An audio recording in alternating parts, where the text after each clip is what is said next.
Soul Choice in front. Dunkill goes to second. Soul Choice 2 in front. Dunkill's finishing like a shot out of a gun. Here comes the favourite, Dunkill, with a bit of touch of class, goes on to beat the filly Soul Choice.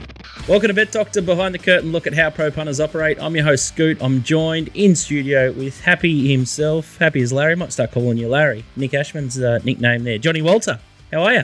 I'm all right. How many people were not available for me to come back to the seat? You know, like it's been a while. I've got to warn everyone, I've had pre-workout, ADD drugs, and I've had lollies for breakfast. The bagman is in trouble, and so is anyone else who comes on the show today. I'm trying to speak at quarter pace just to keep myself in line. Well, it's Australia Day. You got to be happy. We're happy. We're a positive show. Why is everyone not happy? What's this about? What is all this crap? how gone are we that Australia Day is not like, at least in our area, I saw they've already got the tents up at 7 a.m. there, sinking beer down the park, down the street. So, you know, they're in the spirit. Why wouldn't you be? Like, apart from, you know, celebrating with a Warwick farm meeting, brutal. But the lucky country. Australia Day. The lucky country. You can sell imaginary horses that don't even exist. What date are you going to move it to? And what does it matter? Like, what does a date matter? Like, oh my God. Imagine if they did it in America. I hate everything, but I can't hate that. If they did it in America, they or any other country. The 4th of July. Yeah, and like Bastille Day and all those sort of days. Like you have to have it somewhere. From the 4th of July, there'd be 10,000 deaths. There'd be riots. There'd be like, Jesus. Anyway, whatever. I don't get it. I can understand any side of people whinging. As you know, I don't mind a whinge, but Group 1 whinge. This one. Tell you what is good. Bagman's back. Backstreet's back. DK, he's on the cruise. He's trying to win the belly flop competition. Still? Huh? Yeah. How long does the cruise go for? Oh, it's bloody. It's like a jail sentence. Too long for me. It's a jail sentence. But Bagman, I'm sure he's got the Barbie firing over in Rattle Raid. How are you, mate? You're back. I am back on deck, and you've given me the new ball here on the opening segment of the show. There must have been a few scratchings to get me up, mate. We're just fighting the tumbleweeds, mate, down here in Adelaide. Obviously, they've taken over the state. We saw Murray Bridge bite the dust the other week. They're everywhere. I thought they were just a band in the 90s, but no, they're taking over the Murray Bridge racecourse. Unbelievable. That was unbelievable scenes. And Johnny Kelton, what was doing with his little Hawaiian shirt? There was a few boys out there the other day who flared up on the party shirts on racing.com. You guys lost the plot over there? Yeah, it was Bung Fritz Cup Day at Gawler. Less said about that, the better. I won't bore the listeners about how that plays out, but they're in their Hawaiian get-up. John was obviously, that would be his usual Saturday formal get-up, I'd imagine, for the Eagle. Well, what's a Bung Fritz, do you reckon? We guess, Walt. What's a Bung Fritz? Yeah, what do you reckon? That's the day John Kelton loses. They only happen once every 15 years. Yes, the Bung Fritz. I haven't seen it. Yeah. Oh, there's a bit of homework. Devon, maybe you know it by. Oh, no. Something along those lines. Yeah, that's Bung Fritz. Like a mortadella type scenario. I didn't mind a chicken roll, the same looking sort of thing, but the Devon never got me. With it. People with Devon with sauce, oh, no. Battlers, that's proper battler. That's like Chico roll material. That's marathon spring roll material. That's Australia Day. Don't. It's Australia Day. Chico Roll Day is the other name for Australia Day. Anyway, I did try the Chico rolls, and I've only had one. Gangrene. I'm going to have to give it to the kids. Got one. I don't think you're supposed to make them yourself. Like, you're supposed to go to somewhere where it's been in the cupboard for like 3-4 days, and then you really get the full effect of the Chico roll. Yeah, retain the heat, the Chico roll. It's an absolute inferno. If you buy it hard, you will pay the price. If you're starving and it's not a good outcome. No. And enough of the banner. I think we're a serious betting show, aren't we? Are we? Supposedly. No. Well, I haven't been on for a while, but we never used to be, so I don't know what's changed. Are we educational? Oh, yeah, I learned all about, what's his name? Old mates. I watched your show the other day. What's his name? The miner. Yeah, the miner. Jake, your lookalike. He's not your brother. Jake Fleming. Oh, from Macbeth. Mate, he's isn't he? I thought he was my son. So it's better that he's not my brother than he's not my son, I guess. Scary how much you look alike. What? You both got red hair, so that's 90% of the way there. Serious? Speaking of the Magic Millions stream, some yuck results. The first day was a washout, but the boys batted on. I think the $50 shares returned $19.73, which is pretty lackluster. And then day two was pretty average also with Scalapini. It was a dark day for most punters, I would have thought, $29.41. So I guess they had half their shirt return there, but I was pretty disappointed. I really wanted the wet day to go ahead with a couple of prices, sort of snipped some wet trackers that are just excel through the ground. Skylab would have been a nice, hard to beat Oh, Outlandish nearly won on the dry. He would have been super hard to beat. Please. Hey? The burners, the afterburners would have Atlandos. kicked in on the wet track with the Skylab. He would have Outlandish would have been still plodding out the back. Tyresa, that was a funny one on the first day. I think bookies, It would I have run started well to in the knock it over 1400. at 40s, and then I think you alerted me and said, mate, they're going 100. So then I just tried to scramble everywhere and back Tyresa. Chip. Yeah, and then it got back into sort of 40s again. So yeah, I agree. It was a real funny one, wasn't it? That track. If you had seen a wet track that was sort of half decent, sort of Eagle Farm wet track, it would have been a good betting card for sure. I think Old Platinum would have been hard to beat too. It's I'm pretty happy that the Bulldozer is going through the Gold Coast track, and it's I thought you were bringing up the Warrnambool Carnival then. I like you were chiming into the next stream, the Bulldozer, which I've still got PTSD from 4 years ago, whatever it was, the 3 days of Warrnambool. When is that? So it's okay. The old Gold Coast track that's just being bulldozed as we speak. If you had to bet on a track for the rest of your life, and there's only two options: the old Gold Coast track or Warrnambool, which would you pick? Oh Christ, That's a tough one, Was isn't there it? a third one? No. Sports betting into $1.87. Take your pick. Yeah, Port Augusta. Port Augusta. I'd rather take on the tumbleweeds. I don't mind betting at Gold Coast normally because you get 8-horse fields and they're crap horses, but big fields, it's just not built for it. It's not built for it. I'd take the Bull. Bagman, pills on the line. Oh, you're taking the Bull, I think. You'd Yeah, have to. you got to follow those home trainers, mate. That's all you got to do. Can we bring back a couple of old trainers back to the fold just for the carnival? Can we Who? bring McLean and Weir back for old time's Bobby sake just for Smurden? that? Yeah, Bobby Smurden. There's Yeah. a taxi driver in Queensland, isn't there, who needs a gig? There's a few floating around. Yeah, and then on there, Pat Malone. I did see the boys get paid. Guys got $1 million in the pool, so it's amazing what happens when the industry gets behind them there.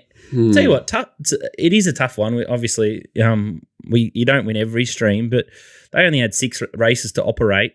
It's very tricky. You're betting into pretty fluffy percentage markets over there with the NZ Tote, which is a closed shop, or NZ TAV, and surprised they got away with 50% of their bank. Yeah, it's just it's a bit of a crazy one, isn't it? Because it's so good for the industry, all the way they build up, the way the guys do it, the way they get behind it, like you say, the way they actually support them in every fashion they possibly can. Problem is, if you did it here, they'd want to use Sky Channel talent. Let's just put it that way, I guess, to do it. If you could do it, that's if it's in New South Wales. But even then, it's such a solid platform. They probably don't use it as well as they can either over there, as in from a educational perspective. It's obviously very good for building the hype and everything. But like you say, it's we've got such a better product. And what they can do with what, like you say, 6 races on a limited, schedule, few race meetings they can use it a year. We've probably got 20 that we could do that sort of thing on, and it could go viral. Similar things to what we do. But if you gave it the exposure they get, it could go World Poker Tour like. It could go crazy. You said Sky Channel talent there. Gary Harley betting with $1 million pool. Well, that's the thing, isn't it? Wow. Yeah. Wow, that's TV. That's it. And all of them, like imagine poor old Brad Gray. He goes, I like 1, 2 from 3 here, and then it comes in 4, 5, 6, and after the race he'd be like, well, 4, 5, 6 was the obvious, but I just didn't want to go that way. They drive you insane. But it's so good, but it's frustrating watching it from here. I think more than anything, because we've got it on them in every way, shape, and form. Our product. It's just we can't band together, whether it's punters and PRAs or state to state, or everyone wants to fight each other rather than making the best of what is the best product in the world. I dare say, not just, I guess, our talent on the show, but Australian punters in general. I think Australian punters would have 20 lengths conservatively on Kiwi punters. Well, we've got, like I said, product-wise, we've got everything we can possibly hope for here. But if you did it properly and spent a bit of time on it and tried to put a few people in a room that were, good in their area together, I think we'd be hard to beat.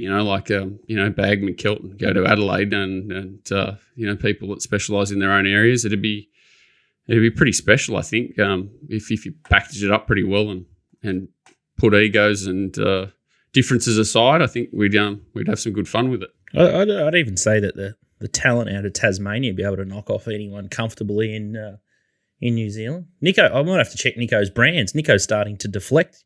He's on the show today, but he might have been a proposal. A lot of people like And- these small groups of horses and that running. I always find it quite difficult because it sort of tends to be more tactical and about riders and things than talent a lot of the time and preparations. But it's, some people excel in areas with small groups of horses. You know, you're talking about Bagman and Kelton just dominating Adelaide. So we'll talk about that next. But quick one, if you missed our first show back around Magic Millions time, we've got a new sponsor, the Comics Lounge in Melbourne. They're the home of comedy in Errol Street in North Melbourne. So nothing better than a giggle.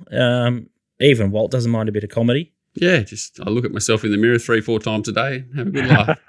The other thing is you can hire their regulars. So if you're looking for a stand-up comedian or want to throw a party, you can. They got I think I got a host of about 20 different people in their stable. I can name a Have we couple. got anyone up here, or is it all Melbourne based? Or DK's a comedian. He doesn't travel though, only on boats. Doesn't travel. He's slowly. But make sure you check out the Comics Lounge. It's an absolute beauty. So not just the comedy festival in Melbourne. These guys are 5 or 6 days a week. So they're up and about and great to have them on board. On today's show, we've got Donnie back. He's got a bet at Bow Desert for the Syndicate today. He's a hunter, Donnie. He's not a fighter. He'll go anywhere for a winner. So looking forward to his best today. Captain Positive over here, Walt. He'll look at the Rosehill extended nom card. He was very upset there was only 4 or 5 horses in the Expressway, but he's going to have a look at that field now. It's extended. Johnny's he's so passionate about it. He gives himself uppercuts when he misses a loser. So That was bad a bit of a head noise tweet. That 20 one, minutes before the. Well, she just destroyed it first up at 50s when we were on, and then like a race that was devoid of a leader yesterday. I'm like, oh well, you just assume that they're just going to drag it out again. And his horse in the first race, Payne, was done. Did the same thing, and then I missed the change of tactics to the lead, and it blew in the market. How did it not start 6-4? Like after they announced it was pretty crazy, bad miss, but that happens. You need to have a look at stewards' reports, change of tactics. Yeah, well, And that I'll was tell you what, late. They were late. Hey? They were late. It was like 20 minutes before the race. I thought they had to be in by 11 a.m. or something like that. I don't know. Who knows what those rules are? Tell you what's in on time is the Queensland steward reports are very fast compared to other states. I noticed New South Wales are very slow. Mixed. New South Wales, yeah. It depends on the situation of the day. It's like sometimes they have to get them approved. It feels that way anyway. And country and provincial, it's like they have to go through an editorial process rather than being sent directly by stewards, whereas the metro ones are quite quick getting out. Done and dusted. Yeah, but the others seem to like they have to go through a editorial process. Back to horse yesterday, had a really good swing at it, and it pulled up with atrial fibrillation, and I had a big walk. I went and checked the crab pots out the back. Scoot fibrillation, they call it. Oh, God. Yeah. It's probably the biggest bet I've had for a while. Got a great price. Where and then at? it's like, Doomben. Oh, Doom. Mm. Oh, there's not the Ran thing that was last. behind the leader. Ran last. Larry Box Cassidy. seated. Yeah, Yeah. box seated, Nah, 6-4 awful. to 4-1. See, they're the ones that they should be a public. Stoning.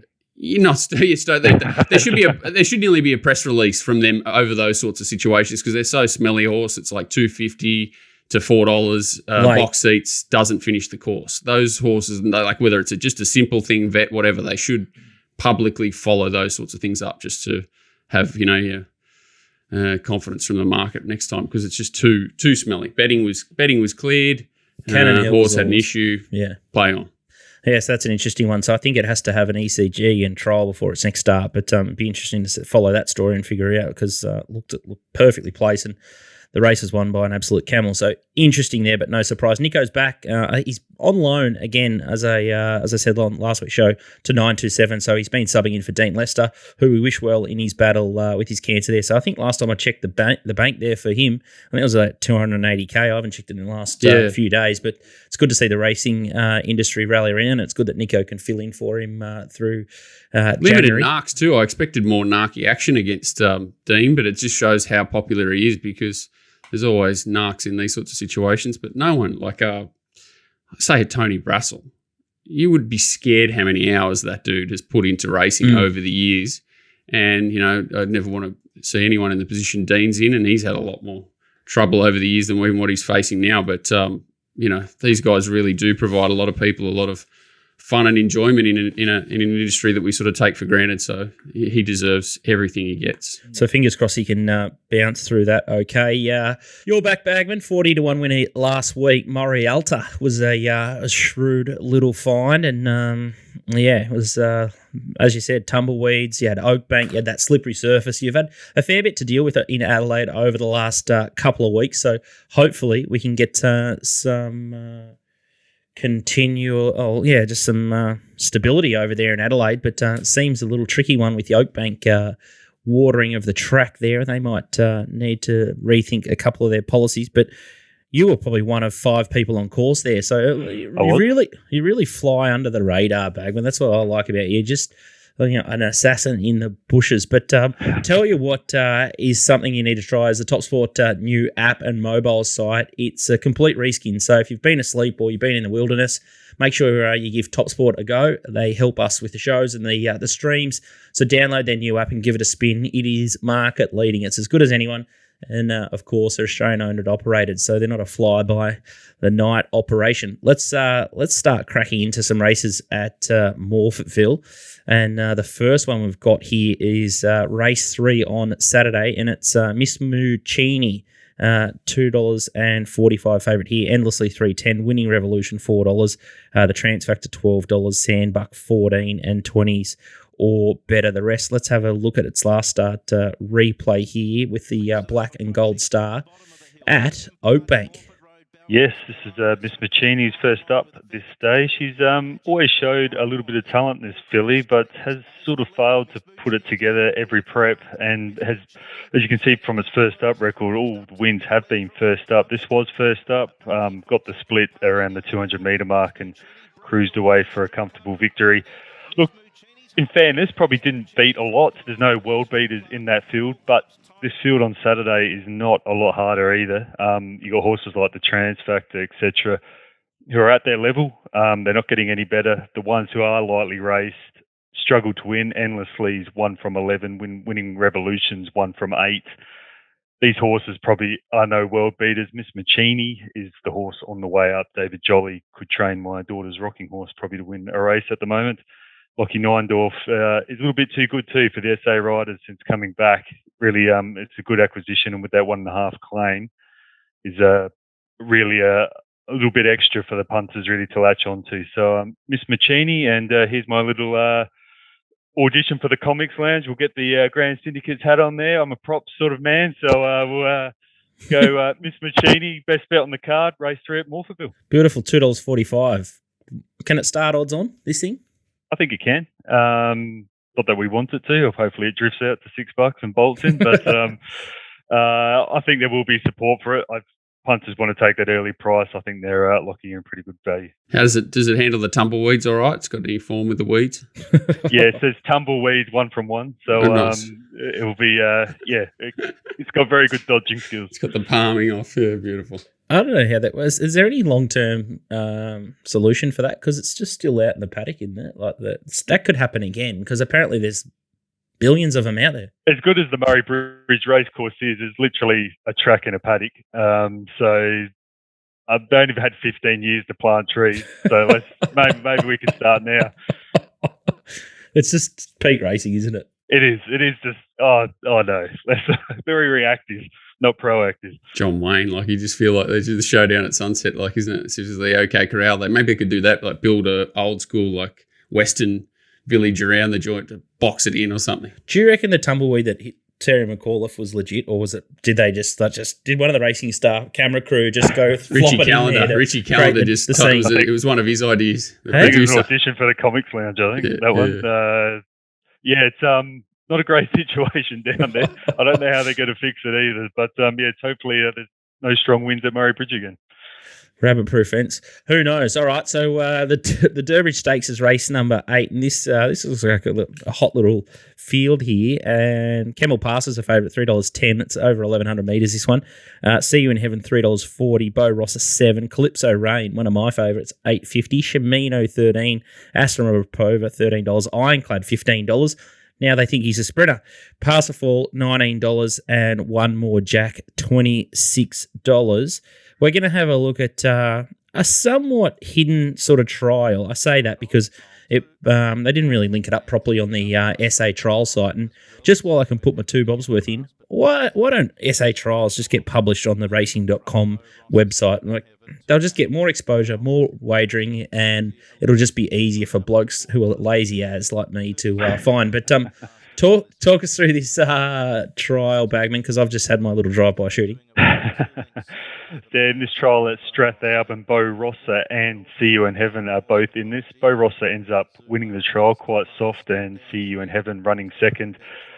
Durbridge is under weight for age conditions, so Kemmel Pass is pretty much thrown in at the weights for 58.5 with its rating and form lines. Won this race last year, should settle handy in the run. Look, I don't think there's a lot of value in the price for Kemmel Passer. See You in Heaven obviously is the one that is really advantaged under this scale, 53.5. You saw it win the Sandown Guineas. It's ran well during the carnival, during Cup Week down there at Flemington. It looked good in the recent trial too there at Strathalbyn. Again, I'm not sure there's a lot of value in that price. 1,100 for mine at this level is a little bit of a query.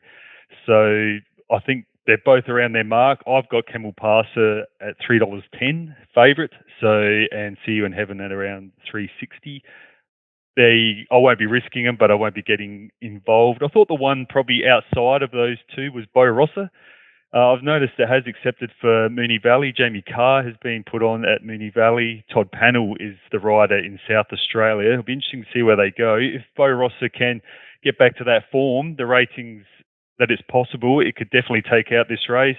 Hopefully it drifts out to $10. Hopefully it runs in Adelaide. And I'll be having a couple bucks each way on that. All right, I'm just going to throw 2 names at you. So Calypso Rain, any chance Barrier 1 might not be suited? No, not under weight for age conditions. I've got that quite a bit longer. And then Parsifal was the other horse that I thought was okay in the Christmas Stakes. Yeah, I think Parsifal may have seen better days. Sorry, John. Okay, we'll put the pen right through them, and that's not an issue at all. So interesting to see what the market does with See You in Heaven. Might get a longer price just based off map, and obviously Bagman, Miss Muccini. If you want more of Bagman stuff, he's betting a lot on Oakbanks and Gawler and Strathalbyn for our Little Birdie Syndicate, and he's going okay. So if you've been following the Little Birdie Syndicate, you would have hit Morialto, or you would have found that one at 40s. I think it was 40s into 20s or something like that last week. So very good find and very shrewd find, and knocked over some very heavily fancied horses. So love his work on the outskirts. Haven't minded you from the opening bounce. Got a good clearance there and kicked the goal, or the new ball, as you sort of say in your cricket parlance. But great to have you back, Bagman, and enjoying your work. And we'll see you next week or in the not too distant future. Thanks, mate. Excellent, guys. Have a good weekend on the punt. We'll see you soon. Too, mate. Good luck. We'll reset here, and Nico Noonan, not sure about his marital status, but I know he's been in Tassie, and all of a sudden he's starting to be a bit of a switch. He's been in Tassie, so he's actually travelling down there now. I don't know what he's doing, signing a big contract with Tas Racing or Racing.com. He's moonlighting as a sort of a Tassie / Victorian form expert. I don't know what he's doing. What? He might just be looking for wedding venues or something. Mate, he'll be in Antarctica soon. Where does he go next? He just keep going south. There's nowhere else to go. Don't know. Has punting form, will travel. He's got his laptop and do they do sectionals, Antarctica sectionals? They will be soon. Punting form now. They're gone global. Can't wait. If they can get Japanese sectionals, that'd be pretty cool. No. Why? We don't need any more grey. We don't need to be more. No, we've got enough. More, as my daughter says. We've got enough. We'll take a commercial break and we'll talk to Nico in a second. All right, now it's time to chat to Loverboy himself. Nico Noonan joins us. How are you, Nico? I don't know how I've got that tag, but I'm good, boys. Ready to rip into a big 2023. Come on, mate. We're worried.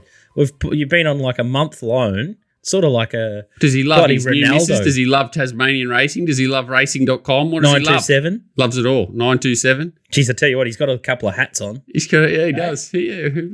Oh, first things first, have you proposed? Who to? No, definitely not. Oh, you're off. Are you still on? I'm still on, but that is a long way away, that. So we're just trying to find some winners in the meantime. So that's the main aim for 2023, back some more winners. Okay, sorry, serious racing show, but Friday night, you nailed this one. Race 5 at Launceston, the Guineas. We'll just have a quick look at the market because the Dunkel's $1.35, Soul Choice $3.90, Royal and Tough $9.50. I know what you're doing is $11, and then don't worry about the rest. But you picked this from a long way out. Dunkel going here. This is just a trot up. He just. Do they jump on the boat? Do they just cruise over on the barge? Of course.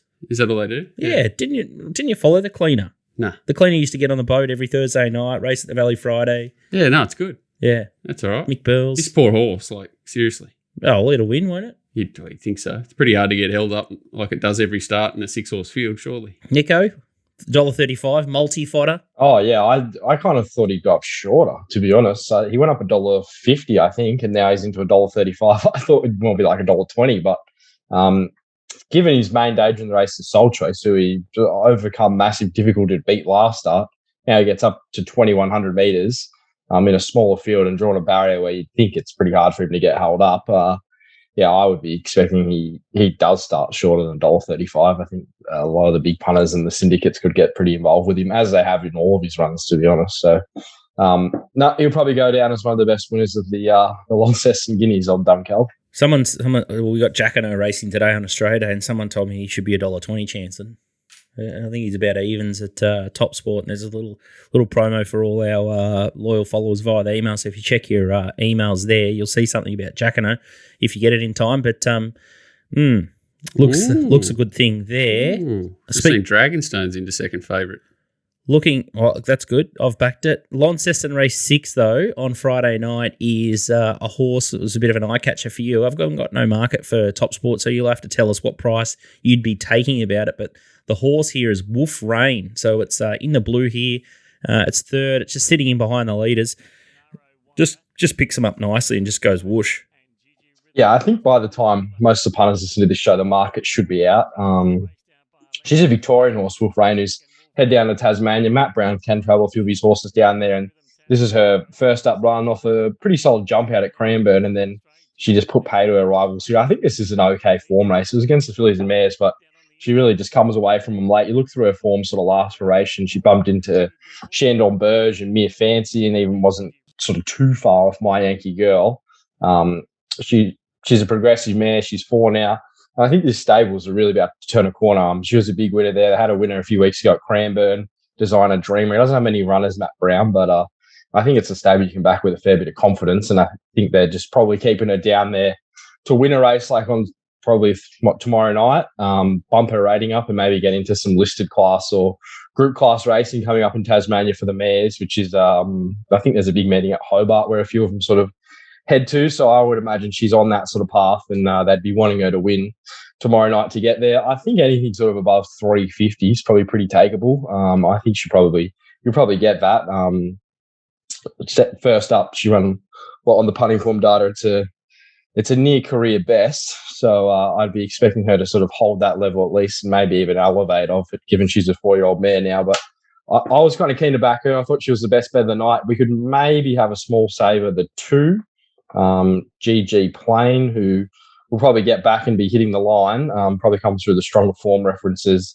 Does have to have an apprentice jockey though, but it would maybe be the horse you could probably save on, given he's got some stronger form throughout his career. But I think she's a mare on the up, and hopefully we can kickstart the weekend off on the right note with Wolf Rain. I was going to tip 2 at Moonee Valley, but there's just so many double acceptors at that meeting. I just didn't know where they'd sort of land. So I didn't want to be tipping a scratching. So I thought we'll go to Tassie. Hopefully something for the punters there in race number 6, Wolf Rain. Beautiful. So anything around the $3 mark is good shopping there. On Saturday, it is the Valley. It's Australia Stakes, so they've retained that meeting, even though it isn't Australia Day. And the market here is interesting, with Jigsaw $3 looking for his 4th straight win on Fire, that horse. Snapper $4.20 and becoming a bit of a straight track specialist there at Flemington. Turath $5 coming back here first up after a big flop at Flemington. Bo Rosser is $8. Calypso Rain, as Bagman alluded to, it's a dual acceptor, $8.50. Ironclad $10. Western Empire at $14, and then you got Superstorm first up here at $15. But the win that you were taken by, Nico, was Snapper, and it's in the blue with a lightning bolt for those who haven't seen it when he wins the Standish here. Yeah, it was a tough day to make ground down the straight this day. Western Empire is also in this replay sort of down the outside.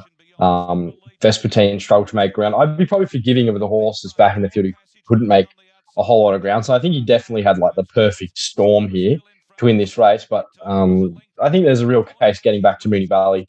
You could probably say he's a better horse at Moonee Valley. Track and distance, he's had 7 starts for 4 wins in the second, and he ran a huge race in one of the big Moonee Valley sprint features last year. So I just thought with the way this race sort of pans out, I think Jigsaw will probably lead him and he'll probably sit off him.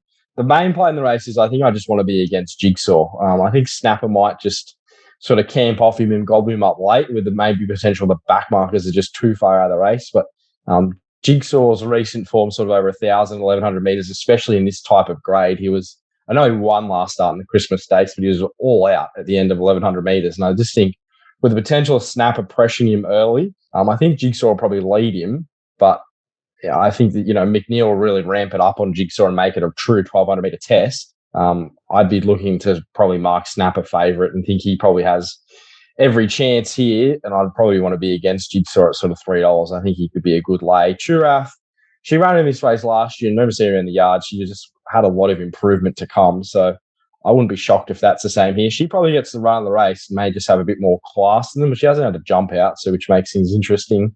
Bo Rosser, Calypso Rain, and I think Ironclad are all double accepted, so where they sort of land, I'd be interested in Bo Rosser if he came here. I thought his trial leading into this was pretty good, but I think Snapper just might have the run of the race, and I think Jigsaw's a real query at the end of 1,200 metres. So maybe the way to play in the race is lay Jigsaw, maybe have Snapper for a result, and then the rest of them, if they blouse them, you got a result. But I'd be keen to very much oppose Jigsaw. Good way to play it. All right, so Snapper's the main bet, and then Bo Rosser, the Ironclad.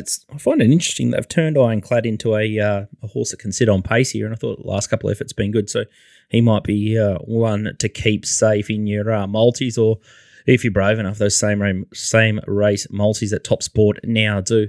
Outstanding, Nico, and obviously puntingform.com.au is a lifesaver for you. Great Western form, Tassie form, any form in Victoria, Sydney, Adelaide. You can do it anywhere. So obviously punting form's been a really good tool for you. So have your laptop, have your punting form guide, and we'll travel anywhere for a winner. So good to have you back, Nico. Can't wait to have you back in the saddle on a week-to-week basis and from the yard as well. Where's DK? Is he back next week, or is he still sort of cruising around Australia? I think he should be back. He'll be back next week. Belly flop winner. So we've given him one job. He just needs a video of him in the belly flop competition that he's trying to defend the title as well. Let's just put it out. He's been gone a lot longer than he's been on the cruise. So the definition of DK being back or not is a liberal one. DK. I miss him.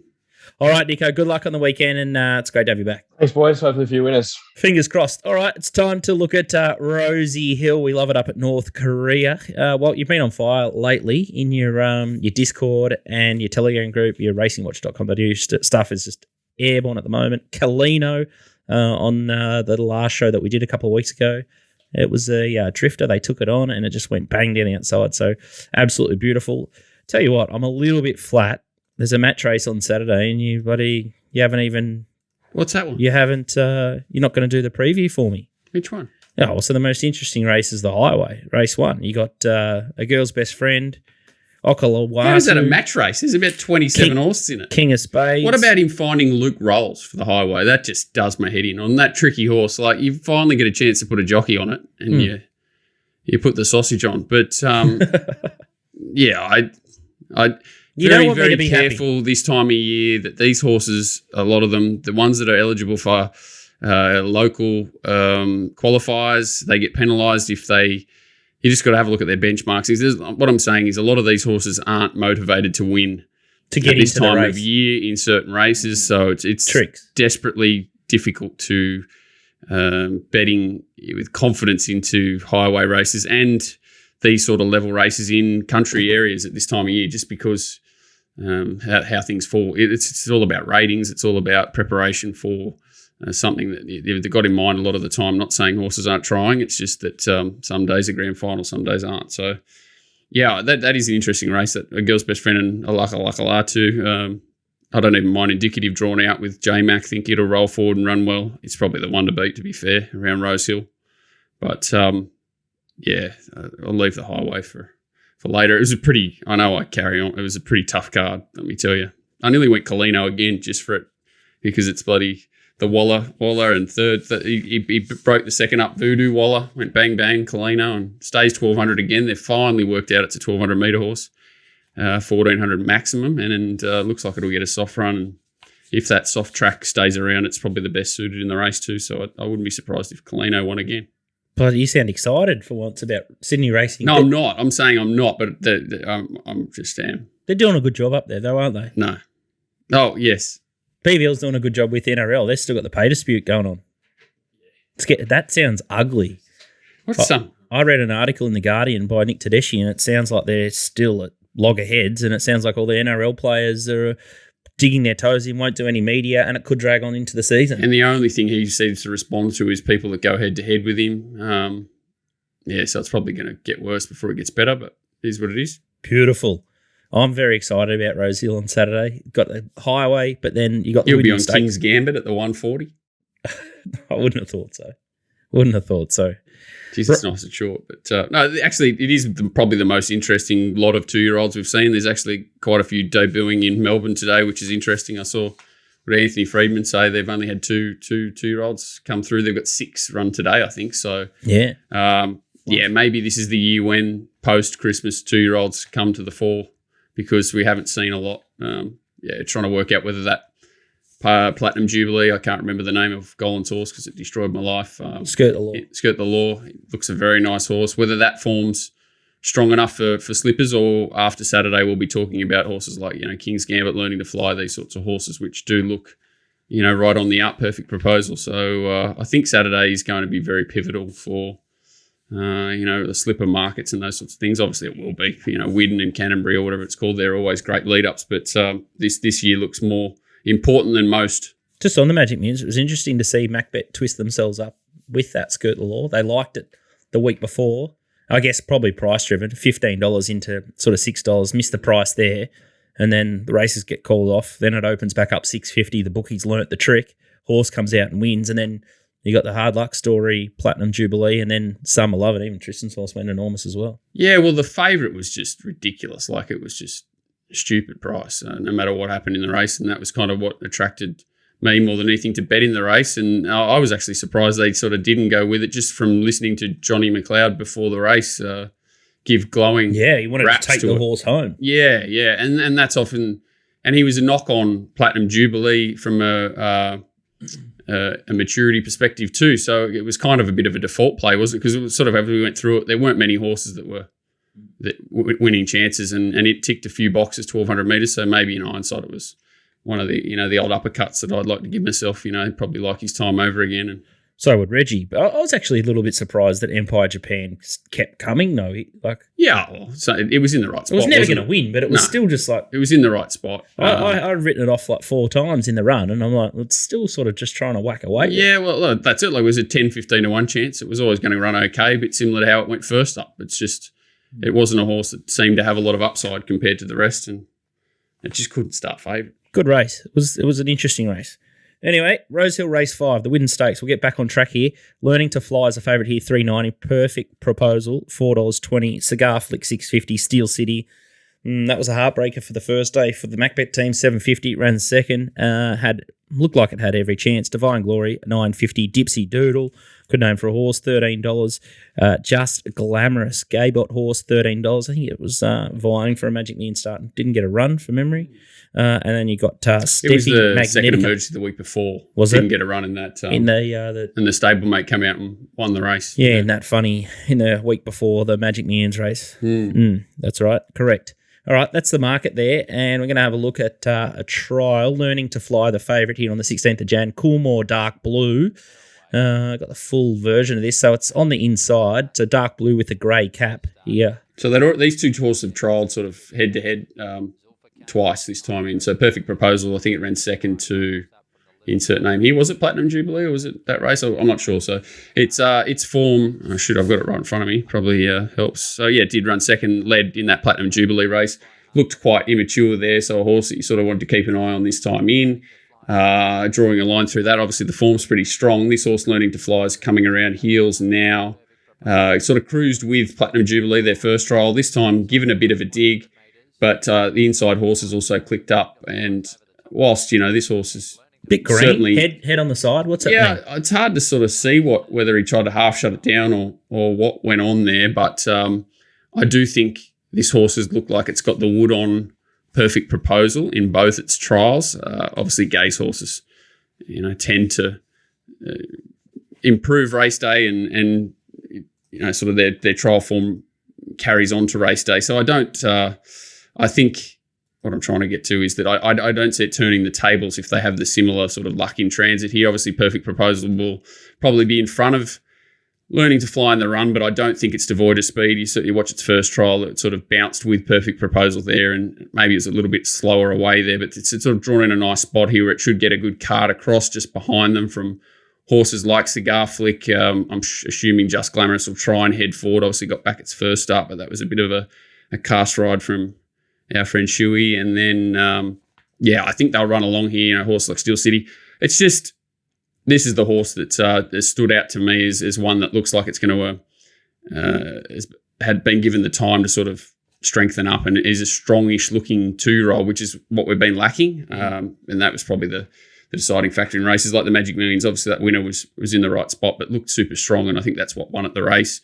The other horse that I'm interested in here. Yeah, let's have a look at Cigar Flick. So it won on the 6th of Jan and heavy condition. So it's into Cerise, outside leader. Yeah, headbutt moment. It had trialled really well also, and it was this meeting where it absolutely hosed down and drew the outside gate there, and really sure it was one of those sort of Waller head scratches where you weren't sure that they'd put it into the race being debut 1100 heavy track, or they'd sort of drop it out and not be too concerned about the result on this day. But she sort of raced a bit out of a pattern, I would say here, just sort of put outside leader and put them away, just had plenty on them class-wise. Can see it only going forward ability-wise. Obviously, if it is a little bit soft, it's already handled that condition. I see it being really strong too. I do really think it's probably the raced horse to beat. And then, Learning to Fly, it's just about, sort of what it produces on race day. But it certainly looks like they'll run along a bit here. It should just sit off them. I don't think it'll be, even if it gets back to sort of good range or soft 5, it shouldn't be on fire, the track, which will help Learning to Fly as well. It's a deepish looking race, even like sort of Dipsy Doodle. I thought it trialled up quite nicely, but I think it's a pretty nice horse, this Learning to Fly. $4 is nothing to write home about, I don't think. Like, it's not a race that I'll be in the cupboard for, if you want to put it that way. But I do think it's a decent enough play to make both of these horses winning ways, and obviously Learning to Fly the better option of it. Speccing races like this in the size, probably not silly either. If it's a big enough price, sort of 25 to 1, 50 to 1, something like that, to be worrying about playing in early futures markets. But I do think it's a horse that looks pretty progressive. How's Annabelle going in Sydney? She seems to be only probably just going in Sydney, but a lot of her winners are Lismore, Doomben.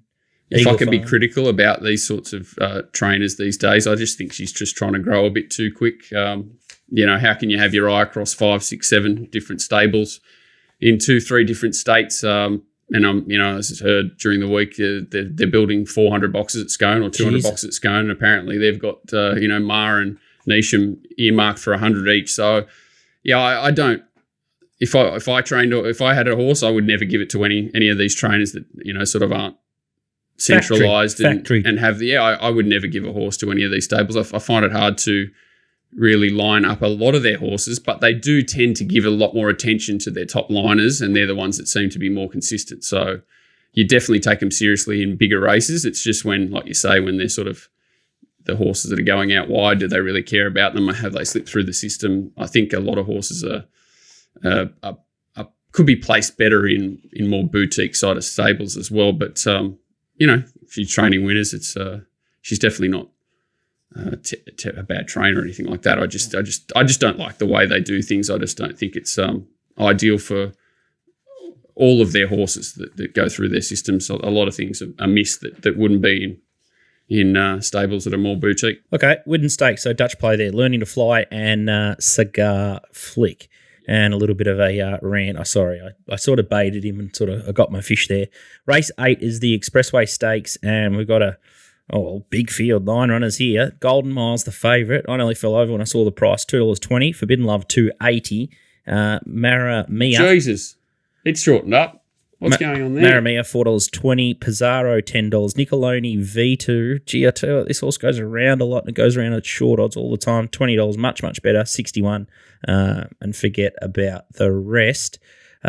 Maria Mia is the horse we're going to have a look at. And last start replay against Spacewalk. Yeah, there are a few bad rides here.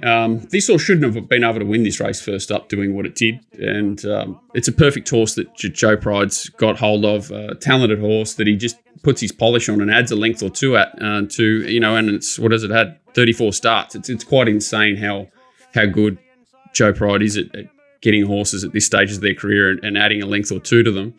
This horse has just got a perfect sense of timing, whether you say it was a bit lucky to win there or you thought Spacewalk was unlucky or anything you could pretty much say about that race. This horse still sort of sat wide for the majority of it, was first up and stuck its head out on the line. So the positives here are that it's got that run under its belt.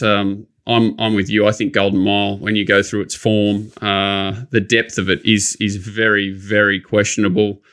Communist, elliptical. You go back, its run was okay in the Golden Rose, Machelate. All of that form's pretty steady. Kaboo handled it really easily, but it was a good run that day at Rosehill. What's it going to do here? Where's it going to be in the run? I wish Kawadi wasn't in the race, Kahawadi. Jimmy Innes is just a bit of a wild card you don't need. I think if he wasn't in the race, and there's got to be a chance that it scratches, surely. I know Anthony Cummings is probably not the 1-2 scratch. He does like having a shot at the title. It's a hard fit horse in a race that looks pretty steady on paper. So he'll probably go around. But I'd love to see Maria Mia get across outside them here. And if it's outside, say, Forbidden Love, and actually, when you think about it, Kawadi's probably a bigger problem to Forbidden Love than it is to Maria Mia. So if they get jetting along and it lobs right in behind them third, which is a strong possibility, I think this horse will run really well. It is obviously an afterthought. $4.20 is a little bit scary. I thought it was sort of $6.50 when I was sent it through last night, and that was sort of more appealing. But I definitely couldn't back Golden Mile no matter what. What happens if I suspect Golden Mile will drift, and so I'd say if it starts, it'll be anchored by McDonald. Yeah, well, but you've not found it, and I'm not saying that I have much effect on the market, but a lot of people think on similar lines as probably you and me and others. They'd be looking for sort of $3. If it got to say $3.50, can it win $4, for sure? But could you take shorter than each way odds? Absolutely not. So you need $5, something like that to think, because that's what he's in. But he's not a horse that's flashy. 1,200 metres around Rosehill first up. Big query, isn't it? Yeah. Like this is as good as it gets for a horse like this. As in, it's such a weak weight for age. 1,200 metre race, but the other horse that is very interesting, like Forbidden Love, what do you do with it? Obviously, a couple of preps back, it just was airborne on the wet tracks. It gets the sting out here, but and that trial, what was it? Was it a lawnmower trial, or was it a horse that's back on deck and back in the groove? I don't know. When are we going to find out? At about the 200 metre mark on Saturday. It's a horse that could easily win this race. Or easily puncture and finish unplaced. So what I like about it is that Maria Mia, we've seen what it's got. We've seen that Joe's had it for a prep now. Last prep certainly improved the horse, came back with a really good win in the Dehorn Unicorns airborne before that. It got a sore back there, but certainly this horse still put it away. I think Midwest was hard fit. It's coming out of a benchmark 88 to a weight for age race. You nearly laugh looking at that, but even the King of Sparta form before the spell's not terrible for this race. I just see this horse getting too nice a run, really solid type that's going to be very hard to beat. She's just a really competitive mare that's, I think, still on the up with this new stable, even though she's 34 starts into a career. I think this is her chance to knock off a Group 2 race, even though, it's only a Group 2 race on paper. It's an interesting one with Golden Mile because I think James Cummings in the press said he was actually nearly going to take it to the Australia Stakes. So if he was going to do that, that was a race that probably wasn't suited at. So that suggests to me that the first up run is going to be Piper opener.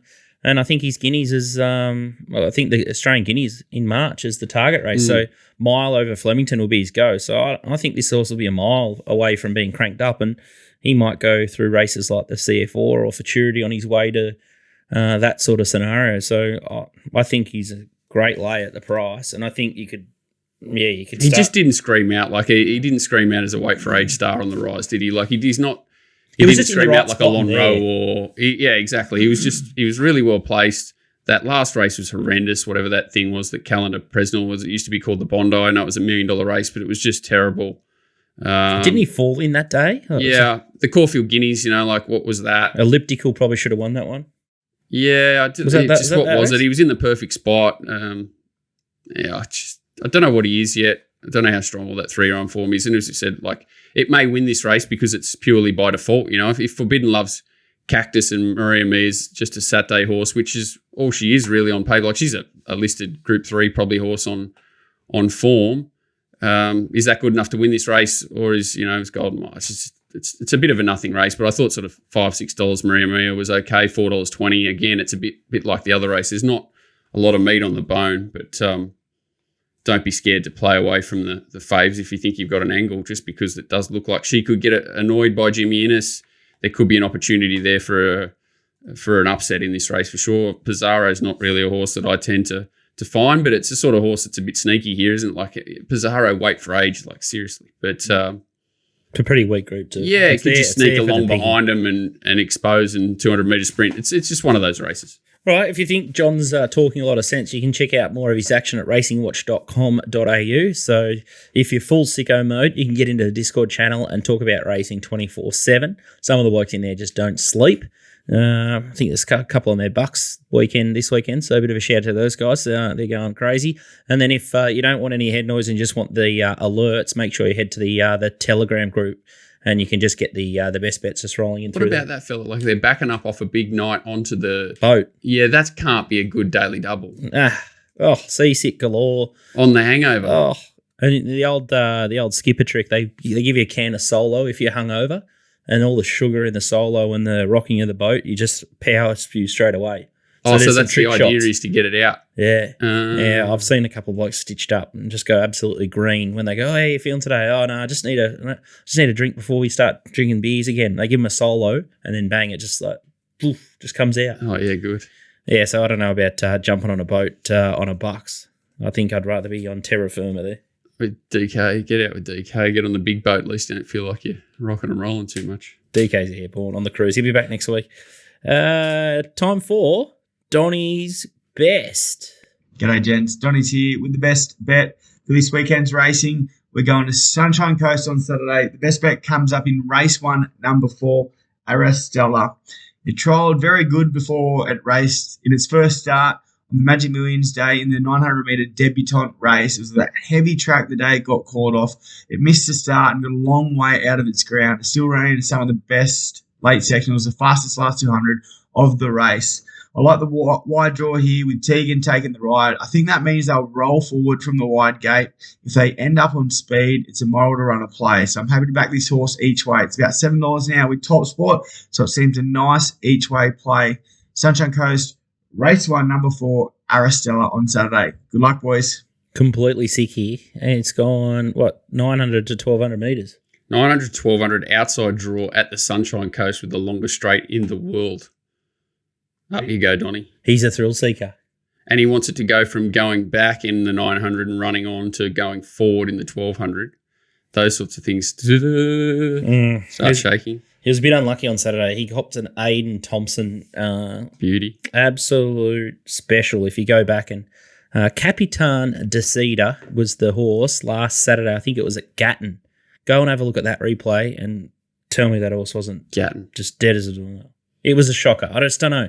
That's the beauty. Well, I don't know. Queensland racing and just out wide racing, it sends you guys literally off the deep end because you just don't know if they're given a quiet run or it's just pure jockey incompetence. Yeah, and you're trying to preempt before the race what you're going to cop to. So it's you've got to be thick-skinned and stay out of a lot of races that look dicey, because if you think there's like a 50% chance of dicey, it's probably closer to 90. Yes. And it's not getting easier in the country provincials at the moment, but very it scary. is what it is, because there's still gaps there. Like there's still opportunities. You just got to be patient. You do. Patient. Have a bit of luck. All right, let's have a look at TopSport Steam. We'll zip through the straight A because we'll probably get the show out before all these bets sort of go off anyway. So the first one is Sandown Race 4, number 10, Elderberry, 1,000 at $7 here.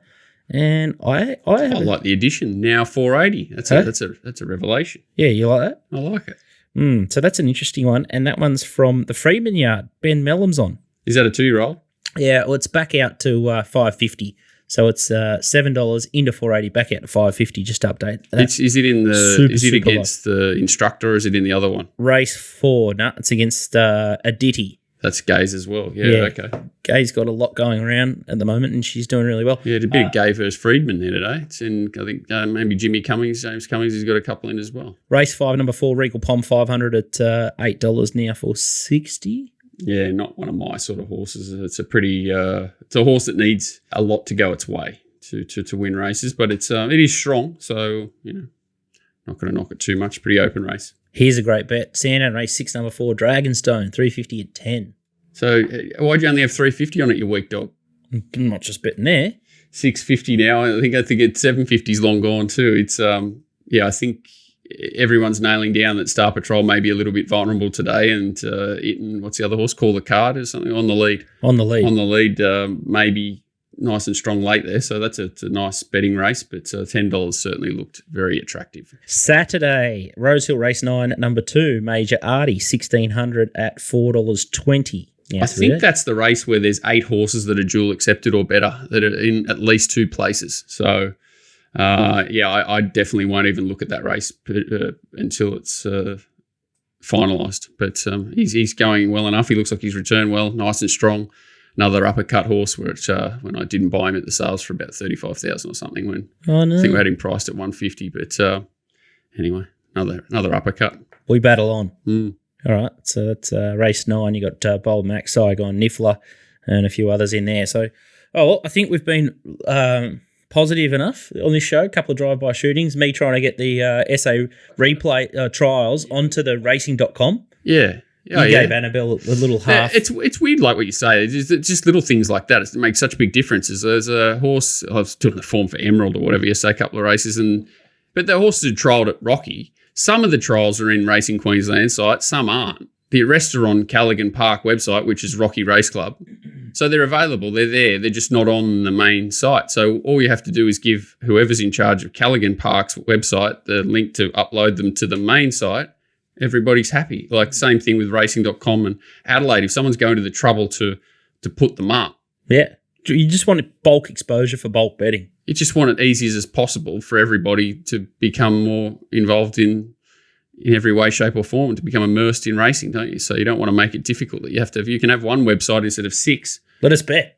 They'll bet. They'll give them what they want. Yeah, give them what they want. More information, more confidence. I nearly rang you and I put a message into you and Donnie and said we should go to Bow Desert today, but it's just a nightmare with all these meetings at Australia. I wanted to go to Bow Desert. No traffic on the road. We could be there. And it's too late now. What have you done? I've still got to do Warwick Farm. We've got too many. There's just too many meetings. There's too much form to do. I still forget what day it is. It's Little Thursday, Bow Desert road trip. Donnie wanted to have 20 beers. I laugh with these. Everything's shut today. Why? We don't shut. Today's a busy day. Oh, how's your holidays been? Like you or quiet time? My God, are you serious? This is the time of year when it's extra meetings everywhere. And PVL, it never has a day off. Never has a day off. PVL. He likes at least 2 meetings a day every day. Outstanding. So we'll bet on them. Just let us bet. All right. Hopefully we've found you guys a couple of winners and given you a couple of tips along the way to bet smarter, bet more patiently, and have a bit more of a clue and look outside the obvious. So that's what we're here to try and do. And a big thanks to TopSport Punting Form and the Comics Lounge. All essential items in life. Need to do form, need a bookie, you need to have a giggle. You do. You need to laugh in this game. It clears a few of the cobwebs, that's for sure. Don't buy any imaginary horses. We'll see you next week. Oh, my God.